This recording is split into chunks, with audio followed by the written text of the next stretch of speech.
మనసులో కూడా ఎటువంటి పాపపు ఆలోచనలు, తప్పుడు ఆలోచనలు, కుట్రలు, కుతంత్రాలు, చెడు ఆలోచనలు ఎప్పుడూ చేయకూడదండి.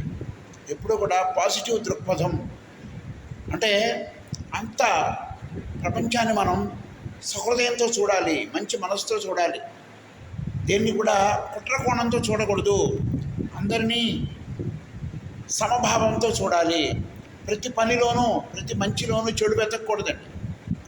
ప్రతి మంచి పనిలో కూడా చెడు వెతుకుదాం, లేదా అవతల వాడిని దోషిగా నిలబెడదాం, వాడి తప్పులు ఎంచుదాం అనేవారు చాలామంది ఉన్నారు ఈ లోకంలో. తప్పులెన్నవారు తమ తప్పులు ఎరుగరు, విశ్వదాభిరామ వినురవేమ అనే విషయం మనకు తెలియదు. అంటే తప్పులు ఎంచేవాళ్ళు వాళ్ళ తప్పు వాళ్ళు తెలుసుకోరు ముందు. అది పెద్ద సమస్య ఇవాళ.